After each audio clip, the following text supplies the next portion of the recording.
Dios nos ha regalado su revelación.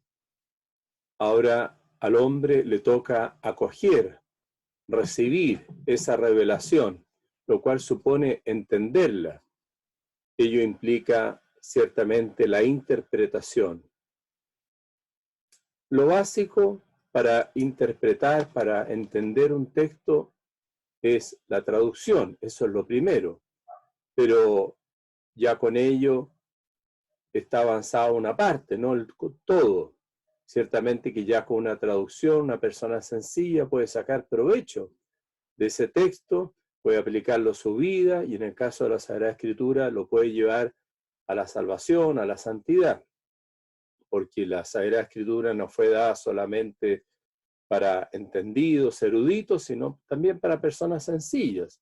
Y toda persona sencilla con una buena traducción puede realmente sacar mucho fruto de la revelación divina. Pero la interpretación va mucho más allá de la traducción, de la cual eso es solamente su punto inicial, su punto de partida. La Sagrada Escritura implica una cierta dificultad, porque hay también ahí contenidos misterios.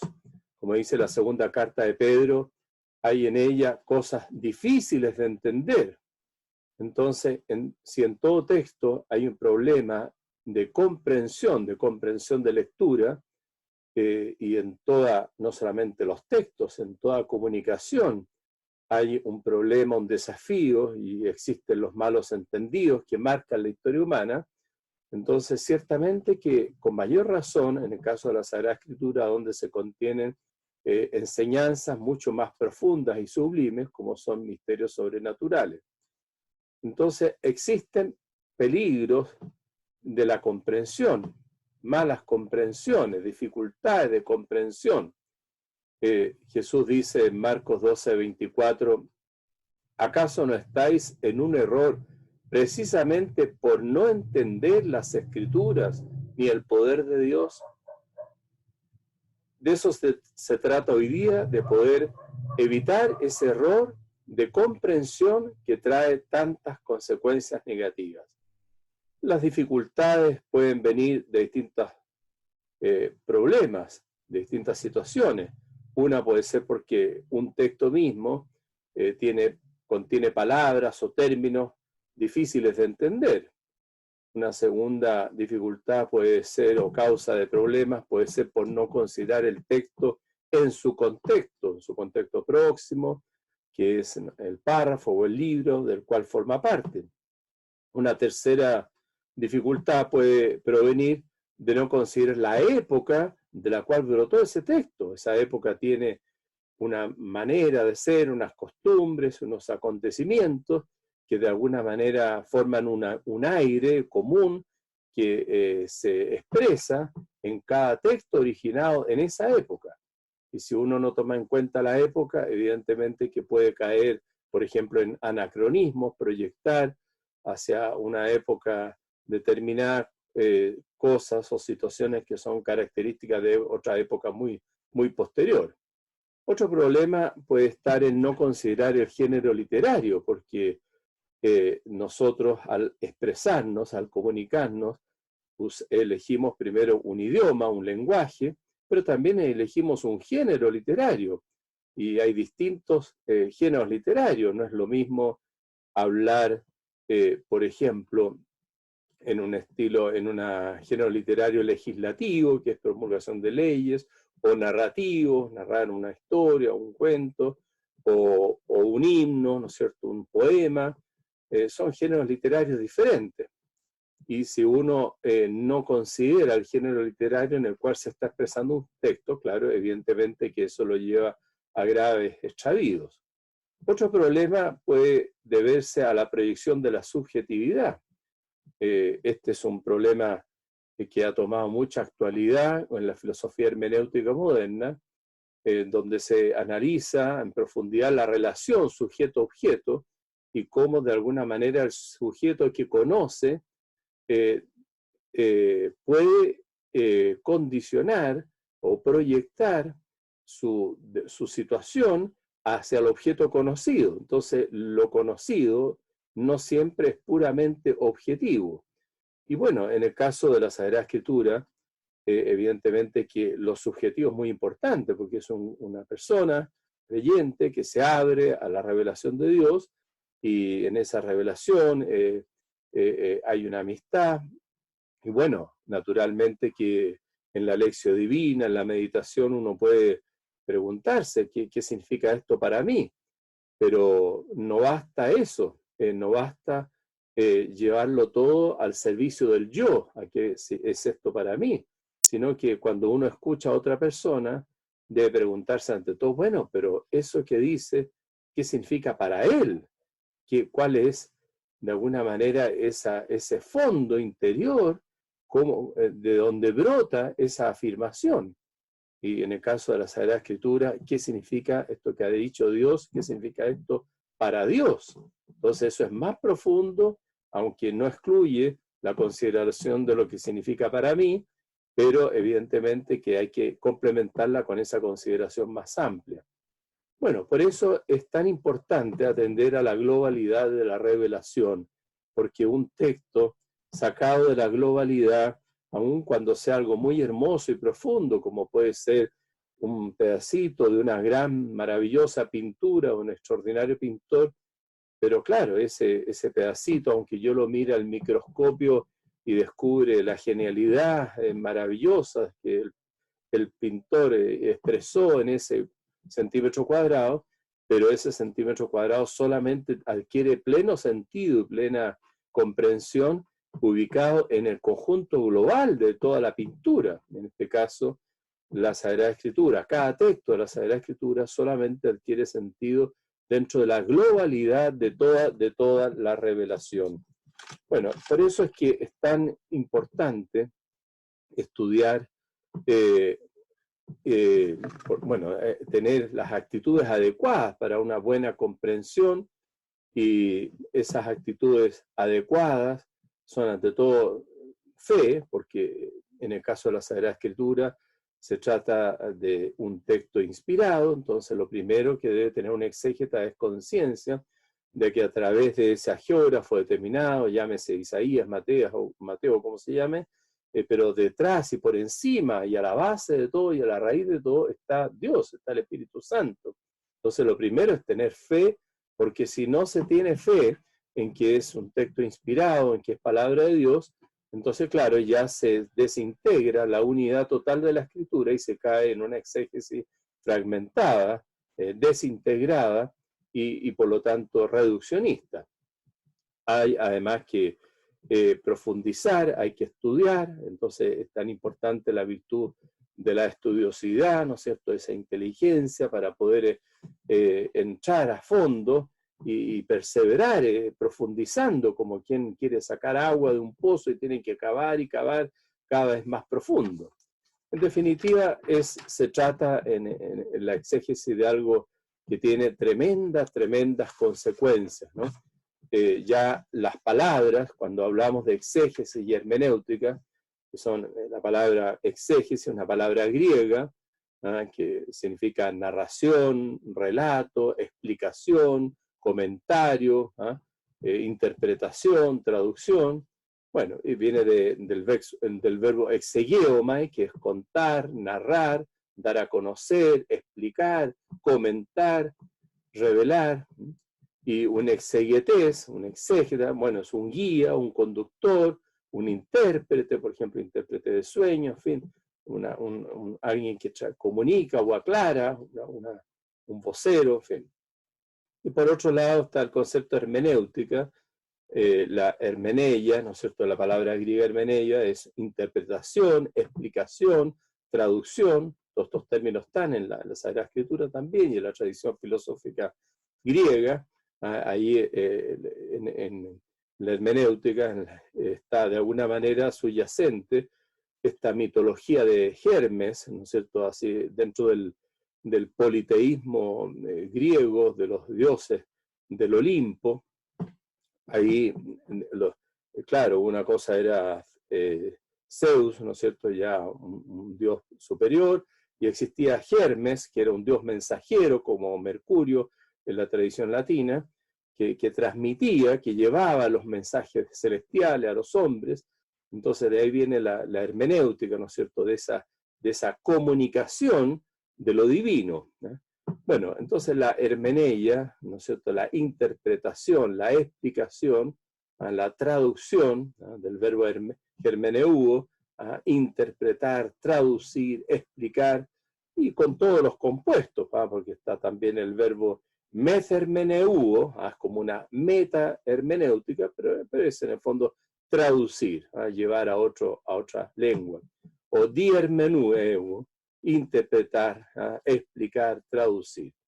También esos conceptos griegos tienen a su vez subyacente en el hebreo otras concepciones, ¿no es cierto? El verbo darash, que es buscar, indagar, preguntar, averiguar y investigar, y de ahí vienen derivados, sustantivos derivados como midrash, que es un comentario, una explicación, un midrash, o también el concepto hebreo lis, ¿no es cierto?, que es hablar por otro como su intérprete, como su portavoz, interpretar, y de ahí viene, ¿no es cierto?, el concepto del sustantivo melis, el que interpreta, el intérprete, el intermediario, traductor.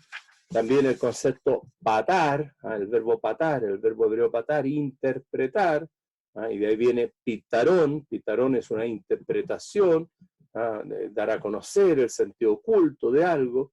Bueno, el problema hermenéutico, entonces tiene la hermenéutica, la exégesis, esa raíz en esos conceptos, pero es fundamental ver en la historia cómo se ha dado en la historia, en la Sagrada Escritura, en la historia de la Iglesia, esta problemática de la exégesis y de la hermenéutica.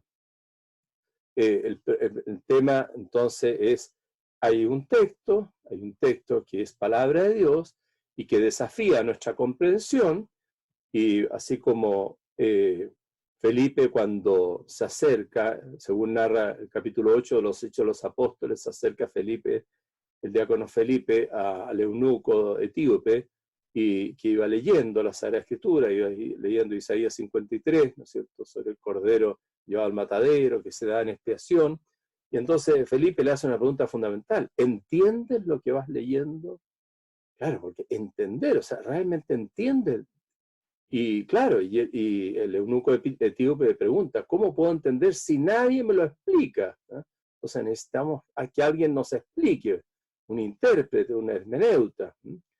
Y bueno, y entonces y ahí le pregunta: te pido que me digas de quién está hablando el profeta cuando habla de este hombre que se entrega como cordero al matadero y se da en expiación. ¿De quién habla? ¿Habla de sí mismo? ¿Habla de otro? Bueno, todas esas preguntas hermenéuticas fundamentales que se plantea el eunuco etíope respecto a Isaías 53, nos introducen respecto al tema, la necesidad de la explicación, de la interpretación y de saber cuáles son los defectos, las enfermedades, ¿no es cierto?, que puede adolecer una interpretación, como mencionábamos antes, y cuáles son las actitudes adecuadas para una correcta interpretación. Bueno, en la Sagrada Escritura hay varios eventos importantes que pueden iluminar respecto a lo que es la interpretación. En el Antiguo Testamento tenemos en el libro del Génesis lo que ocurre en la historia de José, en el capítulo 37 al 50 del Génesis, se nos narra la historia de José, donde son muy importantes los sueños, que no son solamente allí una mera descanso onírico, de problema de dormir, sino que es algo más profundo. Ahí existía, ¿no es cierto?, la idea de que en los sueños había una comunicación misteriosa que venía de Dios, entonces era una revelación, y esa revelación era misteriosa y requería ser explicada. Entonces se le pregunta, bueno, ahí el sueño que ha tenido, ¿no es cierto?, el copero y también ha tenido el panadero. Hemos tenido un sueño, pero no hay quien lo interprete. Entonces el sueño está sin explicación, es como un idioma desconocido, es como leer un texto en coreano. Entonces no tengo nadie que, entonces para mí son dibujitos, monitos, pero no hay alguien que me lo explique. Entonces, el intérprete es el que de alguna manera hace transparente, al que desnuda, el que manifiesta el texto, ¿no es cierto? Y José les dice a ellos, ¿acaso no son de Dios los sentidos ocultos? ¿Ah? Entonces, venid contádmelo a mí. Entonces, los sentidos ocultos de las cosas, de las expresiones, de los textos, de la revelación, también de los sueños, los sentidos ocultos son de Dios. Entonces, Dios es el que tiene la comprensión plena y por eso se necesita la luz de Dios y ahí entonces José puede pasar a interpretar, a explicar, a desentrañar el misterio revelado en esos sueños, en esa revelación divina.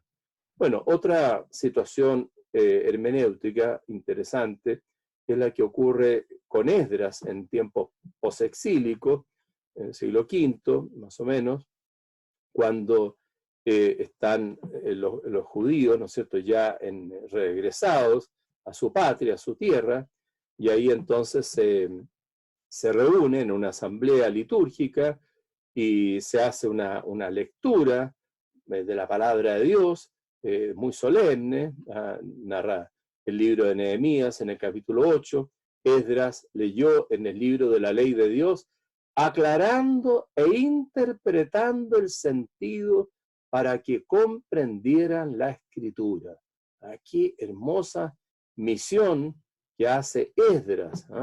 Primero leer, proclamar la palabra de Dios, pero después viene una segunda parte, más homilética diríamos, ¿no es cierto?, que es aclarando e interpretando el sentido para que comprendieran la escritura. Entonces la escritura, claro, desciende al corazón, se transforma en algo fecundo, en algo luminoso, en algo gozoso, gracias a que hay alguien que la aclara, que la explica, que la interpreta rectamente, y ahí se ve que no basta la lectura, no basta que un texto sea leído, proclamado, sino que tiene que haber alguien que explique, alguien que interprete y que lo haga lealmente a la lectura, que no distorsione el sentido. Ese es un momento bien importante en el Antiguo Testamento. Entonces la figura de Esdras, como el gran escriba, estudioso de la Escritura, que se dedica no solamente a leer, sino también a proclamar. Bueno, en el Nuevo Testamento tenemos el primer caso, Jesucristo mismo, que bueno, Él es el Salvador, ¿no es cierto? Él es la revelación plena, la plenitud de la revelación, porque es el Logos divino. Y bueno, y es también en cierta, es como un exégeta también, en el sentido mucho más profundo a cómo lo hacían los escribas, pues los escribas explicaban, estudiaban la Torá, los fariseos, claro, pero Jesús enseñaba de una manera distinta, no era solamente un comentario técnico al texto, sino que en el caso de Jesús era una profundización y llevar a plenitud la revelación. Y es muy importante lo que ocurre allí, camino de Maús, según narra San Lucas en el capítulo 24, donde esos discípulos que iban acongojados y tristes por todo lo que habían vivido en la Semana Santa, con la muerte de Jesús de Nazaret, bueno, y Jesús se pone a caminar con ellos, y entonces él, bueno, les comenta, ¿no es cierto?, ¿acaso no era necesario que el Mesías padeciera eso para entrar en su gloria? Y comenzando por Moisés y siguiendo por todos los profetas, les explicó lo que se refería a él en todas las escrituras. Bueno, esa maravillosa explicación que hace Jesús de los textos del Antiguo Testamento, mostrando el sentido cristiano, o sea, lo que se refería a él en todas las escrituras, eso da una profundidad, mucho más honda a la enseñanza sobre el Antiguo Testamento. Ahí se ve el sentido cristiano del Antiguo Testamento. Y el Antiguo Testamento realmente tiene una referencia a Cristo, está anunciando, preparando a Cristo. San Mateo insiste mucho en el verbo pleroo, entonces, para que se cumpliera la Escritura. Entonces, los textos del Antiguo Testamento van adquiriendo su cumplimiento. Ellos son una promesa, una entolé, un mandamiento y también, ¿no es cierto?, una promesa, y eso se entrega, se realiza, se concreta con Jesucristo. Jesucristo, como dice el Apocalipsis, es el amén, Él es el cumplimiento. Y San Pablo nos dice que todas las promesas tienen su sí en Él. En 2 Corintios 1:20, todas las promesas hechas por Dios han tenido su sí en Él. Entonces Jesucristo es el cumplimiento del Antiguo Testamento, este cumplimiento fundamental que da sentido al anuncio, a las profecías, y las profecías fueron como un anuncio anticipado de los acontecimientos, y ahora el acontecimiento revela, desvela la verdad de las profecías.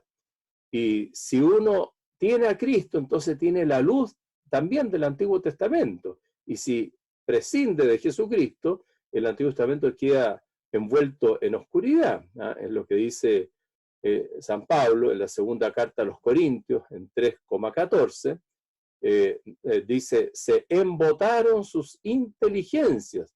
En efecto, hasta el día de hoy, perdura ese mismo velo en la lectura del Antiguo Testamento. El velo no se ha levantado, pues solo en Cristo desaparece.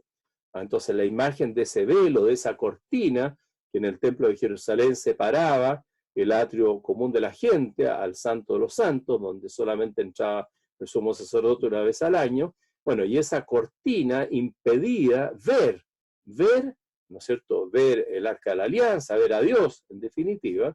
Y bueno, aquí San Pablo muestra que el velo, existe un velo sobre el Antiguo Testamento, y ese velo se corre solamente en Cristo. Con Cristo tenemos acceso al misterio más profundo, pero aquel que carece de Cristo tiene siempre ese velo corrido, la cortina le impide ver la profundidad del Antiguo Testamento.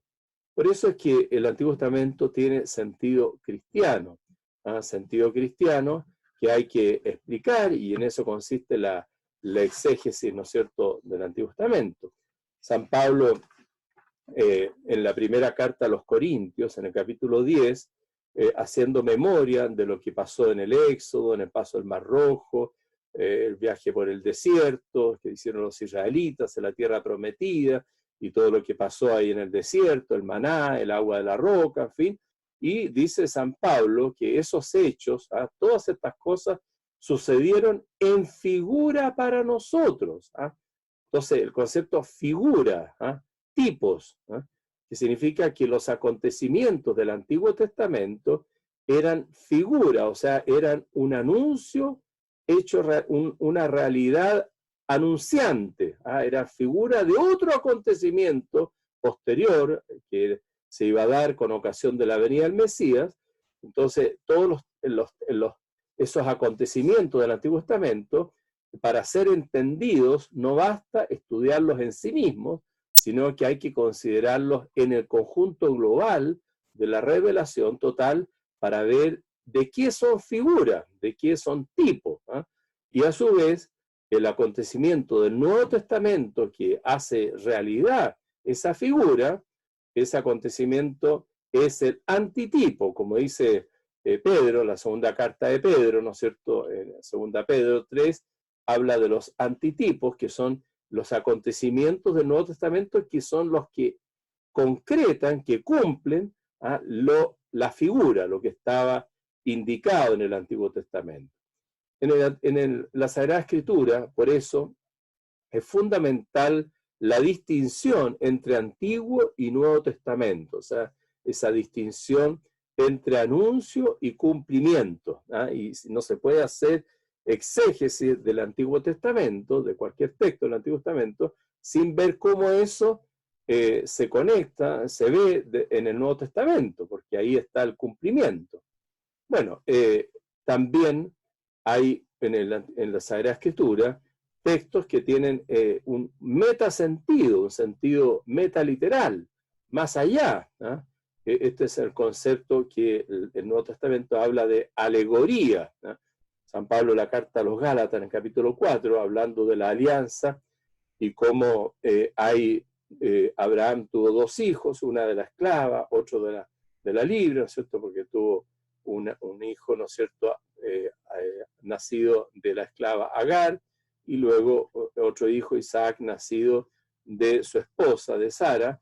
Y bueno, San Pablo dice, todo esto hay en ello una alegoría, ¿eh? Entonces, la alegoría significa que hay un sentido más allá del que las palabras indican en su sentido obvio y primario, ¿eh?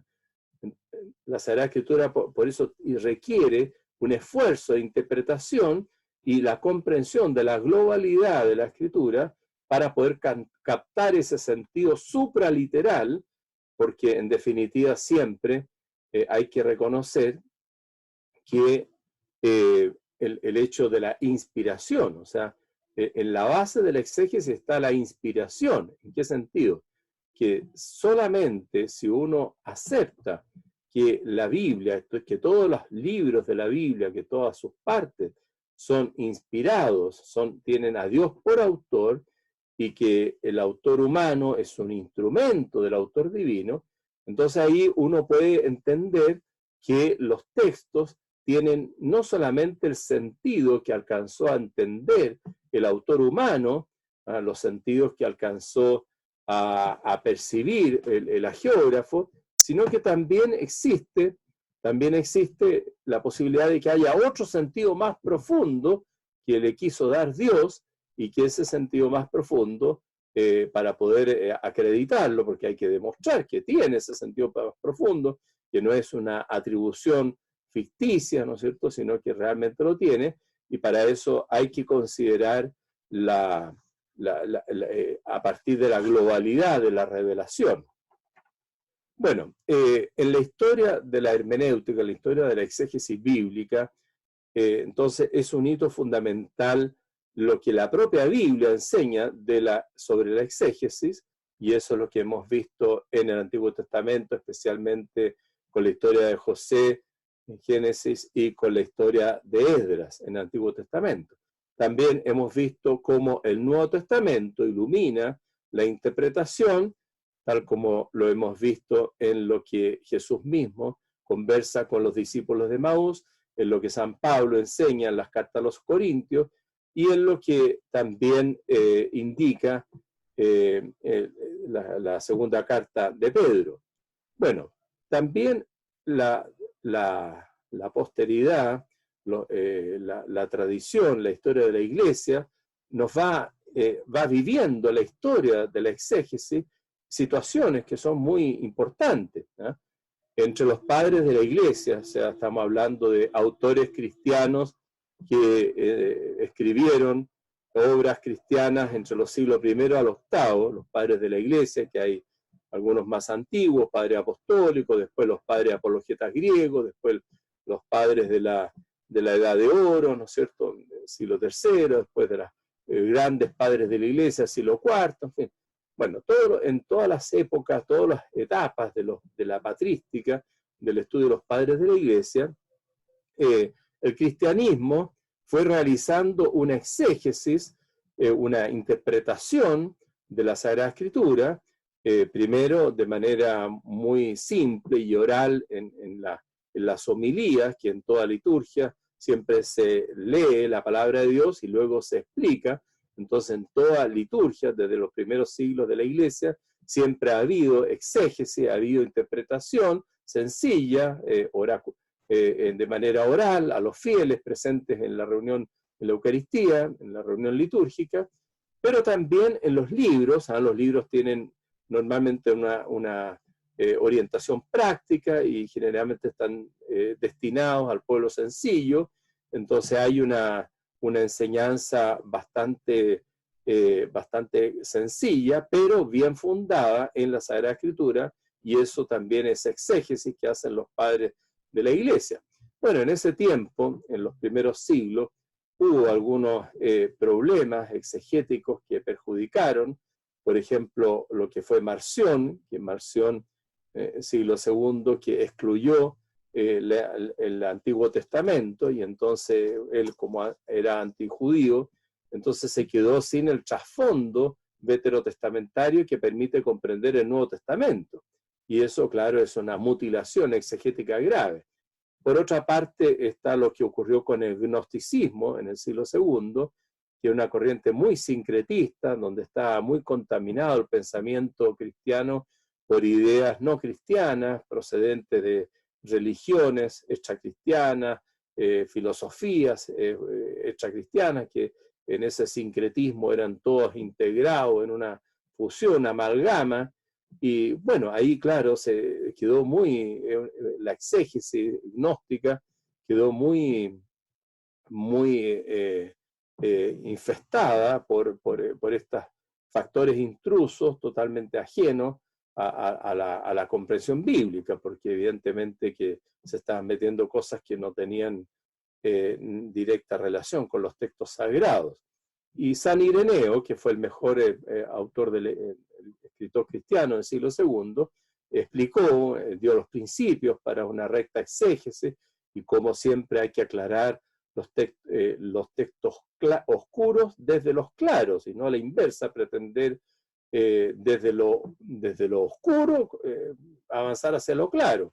Entonces, por otra parte, la importancia del contexto, la importancia de atender a la globalidad de la revelación, a todo el contenido también de las verdades, de la regla de fe, y cómo por eso requiere siempre tener ese sentido de iglesia.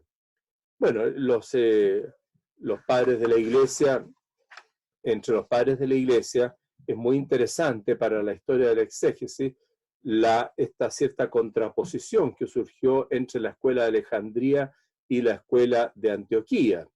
En Alejandría, en el norte de Egipto, había una corriente cultural bastante penetrada de helenismo, y bueno, los cristianos, que ya hubo el primer obispo ahí, ¿no es cierto?, fue San Marcos, que evangelizó Alejandría, según enseña Eusebio. Bueno, y se desarrolló en Alejandría una corriente intelectual teológica muy profunda, que es lo que se llama la Escuela de Alejandría, que llegaría a grandes autores como Clemente Alejandría, Orígenes, y Dídimo el Ciego, San Atanasio, San Cirilo de Alejandría, en fin, toda una gran corriente intelectual que a lo largo de siglos se desarrolló ahí en Alejandría.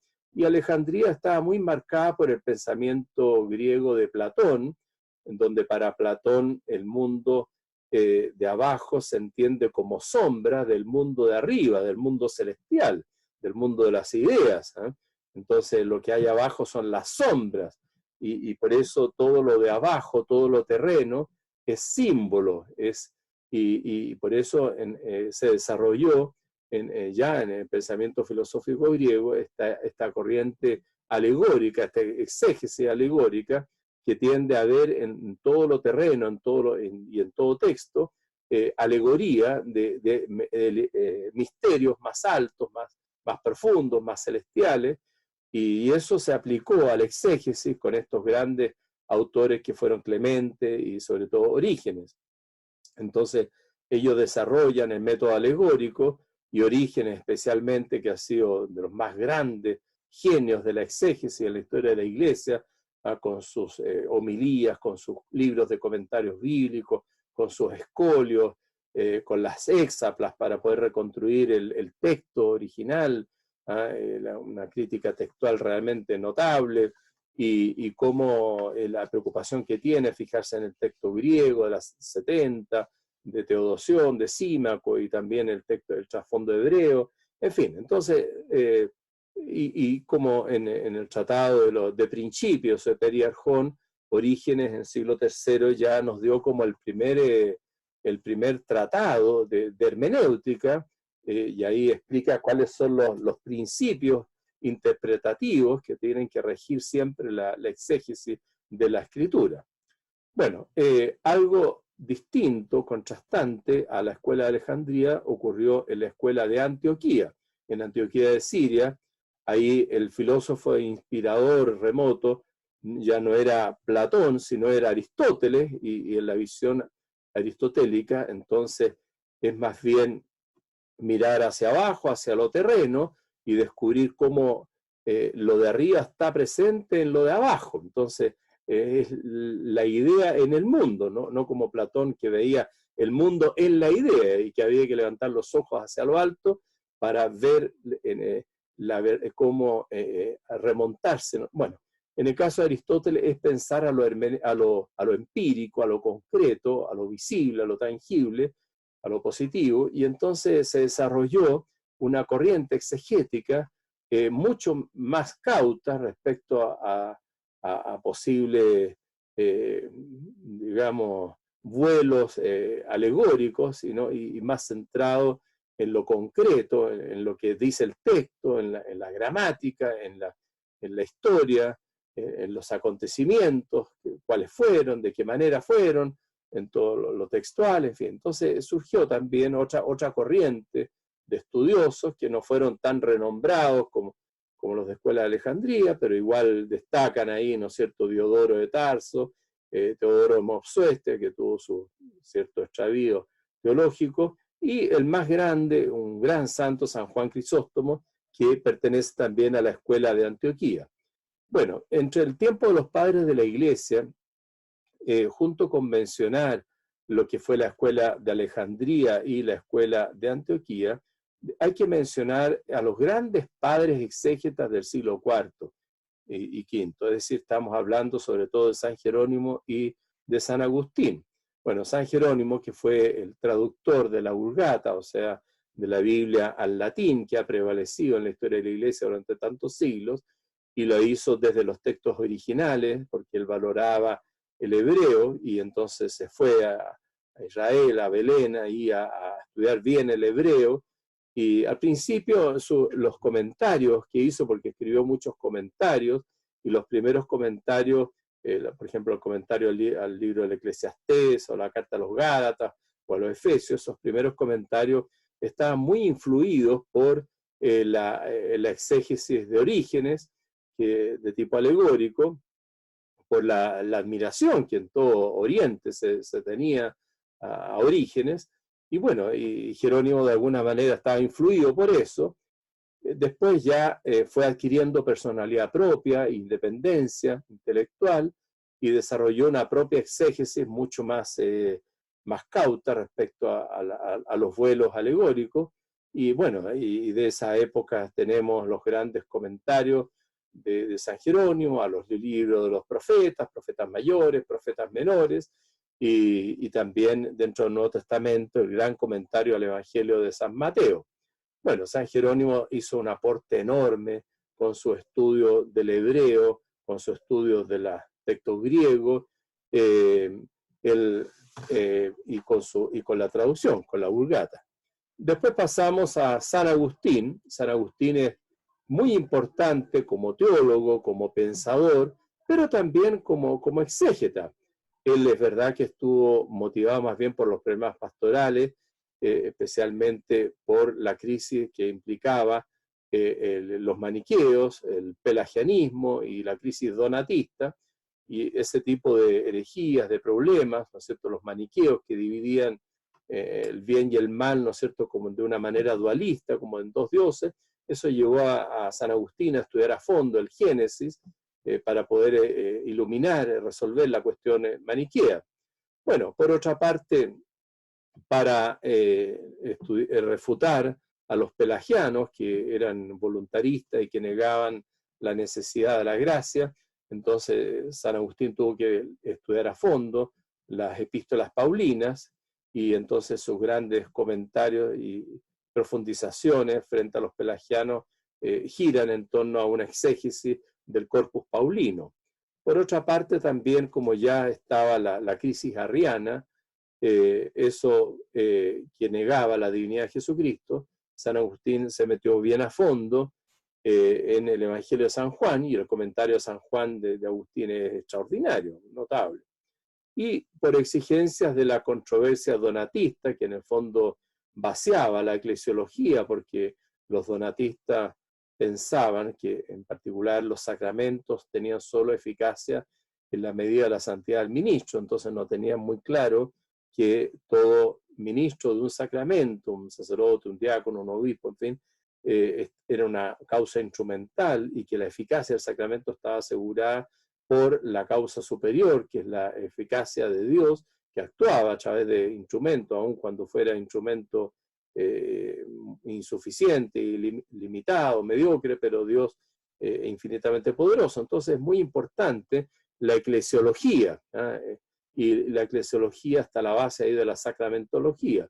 Bueno, San Agustín ilumina la eclesiología especialmente a través de su estudio del cuerpo místico y, por ejemplo, en la exégesis que hace de los salmos, porque en su gran obra, en Narraciones en Salmos, que es el mejor comentario al Salterio que se ha escrito jamás, hay todo ese trasfondo, esa lectura del Cristo total que se trasluce ahí en sus obras.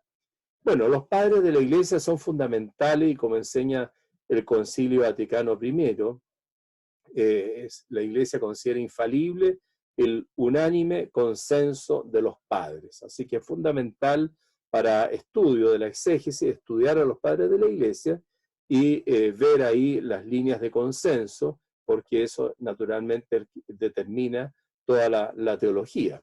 Bueno, en la Edad Media empezaron a desarrollarse formas mucho más técnicas, más científicas, de profundización de la Sagrada Escritura. Podemos ver, por ejemplo, ya en las obras de Anselmo, que escribió la glosa ordinaria, que son unos insertos patrísticos en medio de la Escritura para poder iluminar, ¿no es cierto?, los distintos textos. Bueno, en el siglo XII el más importante fue San Bernardo con sus maravillosos comentarios, el sermón al Cantar de los Cantares. También hay que mencionar, sí, a Pedro Lombardo, los comentarios a los Salmos, en fin. Pero en el siglo XIII, donde están los más grandes teólogos, y ahí hay que mencionar ciertamente a San Alberto Magno, San Buenaventura, Santo Tomás de Aquino sobre todo. Bueno, todos ellos hacen estudios profundos de la exégesis, a pesar de que el interés principal es la teología y surgen las grandes sumas, sumas teológicas, sumas contra Argentina, en fin, pero también hay amplios comentarios bíblicos y se considera siempre los diversos sentidos de la escritura, ¿no? El sentido más literal, el sentido más simbólico, más alto. Entonces, es muy importante para la exégesis el aporte que han hecho estos grandes escolásticos y sobre todo Santo Tomás de Aquino, que, bueno, escribió comentarios a Isaías, Jeremías, a Job, a los Salmos, a San Mateo, a San Juan, escribió la Catena Áurea y tiene una profunda claridad sobre los sentidos bíblicos de la Escritura. Por esa época hay que mencionar los concilios ecuménicos que promueven los estudios bíblicos. Pensamos, por ejemplo, el concilio de Viena, el 15º concilio ecuménico, que ordenó a las universidades de la época, no sé, Bolonia, Oxford, París, Roma, Salamanca, establecer las cátedras de hebreo y arameo, porque es fundamental para el conocimiento bíblico de alto nivel, conocimiento del Antiguo Testamento. Y luego el Concilio de Florencia en 1431, que es un concilio unionista que buscó también la unidad con el mundo griego bizantino y que ordenó el establecimiento de la cátedra del griego. Entonces, en esa época empiezan a aumentar mucho, gracias a grandes estudiosos de las órdenes religiosas, franciscanos, dominicos, después más adelante se van a sumar también la Compañía de Jesús, y van a surgir grandes estudios muy marcados, donde se va a tener muy presente las lenguas hebreo y griego, ¿ya? Y eso especialmente va a tener mayor desarrollo todavía en el Renacimiento. En el Renacimiento va a haber un retorno a las lenguas clásicas, Y bueno, podemos ver, por ejemplo, Erasmo de Rotterdam, que en el siglo XVI editó todo el texto griego del Nuevo Testamento, con una traducción latina propia y con notas, en fin. Después empiezan a surgir las Biblias políglotas, ¿no es cierto?, como la de Alcalá, ¿no es cierto?, el Cardenal Cisneros, que son Biblias que traen, ¿no es cierto?, los distintos idiomas bíblicos. Y bueno, empieza a surgir una exégesis muy, muy profunda, que está motivada también, espoleada por la controversia protestante, tal como fue asumida por el Concilio de Trento, que lleva a valorar de manera especial la importancia de la tradición. Bueno, ya en los tiempos modernos la exégesis se desarrolló de manera mucho más contundente y de una manera también más crítica, y vamos a decir dos palabras sobre los métodos que se desarrollan en métodos críticos.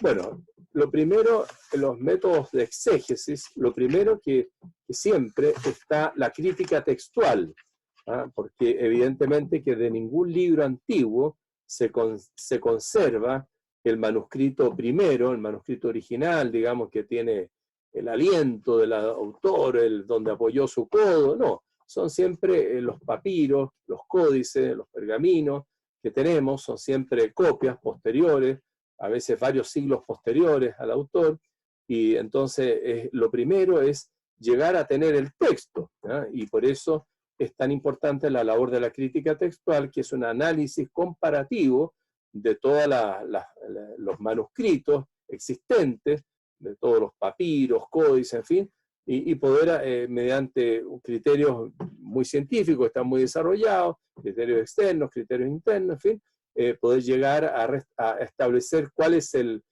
texto original primitivo. Entonces, lo primero es la crítica textual. Lo segundo es la crítica literaria. La crítica literaria es el estudio. Bueno, hay dos maneras de crítica literaria. Una que se hace dentro de una misma obra, descubriendo distintos autores en la misma obra. Entonces, por ejemplo, dentro del libro de Isaías, un libro largo, ¿no es cierto?, 66 capítulos, pero se puede descubrir atendiendo al contexto histórico subyacente, atendiendo al estilo y el lenguaje, y atendiendo también a las ideas teológicas, se puede descubrir que la obra de Isaías en realidad no brota íntegramente del profeta Isaías que vivió en el siglo VIII, sino que hay capas sucesivas que se fueron sumando y acumulando, y entonces se habla de un segundo, o sea, un deutero Isaías, o se habla de trito Isaías, tercer Isaías, Apocalipsis, Isaías, en fin, en distintas partes que se van, y todo llega a completar el libro de Isaías con 66 capítulos, pero que en realidad el análisis de crítica literaria logra descubrir manos distintas. Así como también, por ejemplo, en una pintura, un estudioso podría descubrir en un cuadro que una parte de la pintura fue hecha por el gran maestro, otra, aquí se ve la labor de los discípulos del maestro, en fin. Entonces, así también en el libro de Isaías, de manera mucho más neta, se puede descubrir por criterios históricos, por criterios estilísticos y por criterios teológicos, la distinción de manos o de autores, y llegar a afirmar un proto Isaías, deutero Isaías, trito Isaías, etc. Entonces, eso es crítica literaria dentro de un mismo libro, descubriendo distintas manos en ese libro. Pero existe también la crítica literaria que compara libros distintos para descubrir relaciones de dependencia. El caso más típico es lo que ocurre en los evangelios sinópticos, Mateo, Marcos, Lucas, que evidentemente tienen tales coincidencias, a veces literales, que plantean una pregunta, ¿no? Entonces, ¿cómo se explica tanta coincidencia? Entonces no basta apelar a la inspiración divina, porque bueno, la gracia no suprime la naturaleza, entonces Dios se vale de agiógrafo, de instrumento humano. Tampoco es suficiente respuesta apelar a una tradición común, porque eso no explica las coincidencias. Bueno, al final tiene que haber habido alguien que escribió primero y alguien que de alguna manera está en dependencia literaria con el otro. Y entonces ahí están las distintas teorías sinópticas para responder a la cuestión sinóptica, algunas que consideran el primado de Marcos, que son las teorías más modernas, que consideran dos fuentes originarias, la fuente Marcos y la fuente Q, la fuente común de Mateo y Lucas, y Mateo y Lucas de alguna manera habrían conocido esa fuente y habrían podido escribir habiendo copiado de alguna manera parte de esos textos anteriores. Eso es crítica literaria de dos libros distintos, o tres libros distintos, como en el caso de los sinópticos, para descubrir cuáles fueron, en qué dirección corrieron los influjos literarios. Después, un tercer punto es la historia de las formas, que, bueno, siempre, en el caso de la vida de nuestro Señor, nosotros sabemos que la vida de Jesús, su ministerio público, transcurrió entre los años 28 y 30, que fue el año de la muerte y resurrección de Cristo, pero los evangelios se escriben en torno al año 70. Entonces, entre el año 30 y el año 70 quedan como 40 años intermedios donde no hay evangelio escrito, y en ese tiempo el evangelio fluye oralmente en la vida de las comunidades, en su liturgia, en su catequesis, en su predicación, y entonces son en ese proceso en que la comunidad es el escenario, el molde, se transmiten oralmente y se transmite según un cierto esquema, porque según las necesidades, según el contexto vital de la comunidad, el Sitzim Leben, como se dice, y entonces en la historia de las formas, lo que hicieron, ¿no es cierto?, especialmente Bullman y Dibelius, es justamente ver cuáles son los tipos de esquemas en los cuales se plasmó la tradición de los textos, de las narraciones del Evangelio, y cuáles eran las necesidades, las situaciones que vivía la iglesia que la llevaron a buscar ese tipo de iluminación en la vida de Jesús. Bueno, después, como reacción a la historia de las formas, surgió la historia de la redacción, o crítica de la redacción, que descubrir que en realidad no es solo la vida comunitaria, sino que hay una persona concreta, sea Marcos, Mateo, Lucas o el que sea, pero es un individuo que tiene una personalidad propia, una manera de ver propia, y él ha plasmado el texto de una manera singular. Entonces existe la teología marcana, la teología mateana, la teología lucana, cada uno tiene sus énfasis, sus miradas y su manera de redactar. Entonces se fijan más bien en la redacción que ha producido el individuo concreto, el escritor particular. Bueno, hay otros métodos, está también el método de crítica, método, ¿no es cierto?, de análisis estructural, que es más bien de la tradición francesa, que son maneras de comprender el texto como un tejido de relaciones, y solamente explican el texto solamente en lo interno al texto, y fuera del texto no hay salvación. Bueno, esos métodos son muy importantes para el exégesis, y siempre hay que considerarlos no de manera excluyente, sino integrado. Ahora, es bien importante decir una palabra sobre la interpretación de la Biblia en el magisterio. En realidad habría que estudiar más en detalle, más largamente, con más tiempo, el tremendo aporte que hizo el Papa León XIII, la Providentissimus Deus del año 1893, promoviendo los estudios bíblicos, la arqueología, en fin, y discerniendo también los presupuestos filosóficos adecuados para no caer en una exégesis reduccionista. Lo mismo también Pío XII, que fortaleció más en 1943 la Divino Afflante Spiritus, los estudios bíblicos, y estimuló los avances, ¿no es cierto?, del conocimiento arqueológico, en fin, y sobre todo lo más importante de Pío XII ha sido el reconocimiento oficial del tema de los géneros literarios, que es tan importante en exégesis. Pero lo más importante en el magisterio ha sido el Concilio Vaticano II, en concreto la Constitución Dei Verbum en el capítulo 12. En ese capítulo 12 se dice: Habiendo pues hablado Dios en la Sagrada Escritura por hombres y a la manera humana, para que el intérprete de la Sagrada Escritura comprenda lo que él quiso comunicarnos, debe investigar con atención lo que pretendieron expresar realmente los agiógrafos y quiso Dios manifestar con las palabras de ellos. Para descubrir la intención de los agiógrafos, entre otras cosas, hay que atender a los géneros literarios, puesto que la verdad se propone y se expresa de manera diversa en los textos de diversos géneros, histórico, poético, profético u otros géneros literarios. Conviene además que el intérprete investigue el sentido que intentó expresar y expresó el agiógrafo en cada circunstancia según la condición de su tiempo y de su cultura, según los géneros literarios usados en su época. Pues para entender rectamente lo que el autor sagrado quiso afirmar en sus escritos, hay que atender cuidadosamente tanto a las formas nativas usadas de pensar, de hablar o de narrar, vigentes en los tiempos del agiógrafo, como a las que en aquella época solían usarse en el trato mutuo de los hombres.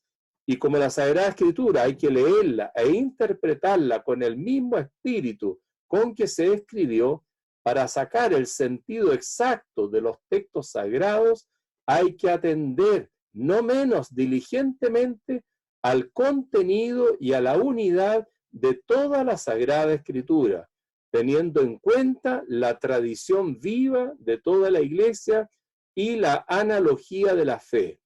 Es deber de los exégetas trabajar según estas reglas para entender y exponer totalmente el sentido de la Sagrada Escritura, para que como en un estudio previo vaya madurando el juicio de la Iglesia, porque todo lo que se refiere a la interpretación de la Sagrada Escritura está sometido en última instancia a la Iglesia, que tiene el mandato y el ministerio divino de conservar y de interpretar la palabra de Dios. Ahí termina el texto de capítulo 12 de la Dei Verbum. Así que todo esto nos ayuda para tener una recta comprensión y, como dice la segunda carta de Pedro, ante todo hay que tener en cuenta que ninguna profecía de la Escritura es de interpretación privada, porque hombres movidos por el Espíritu Santo han hablado de parte de Dios.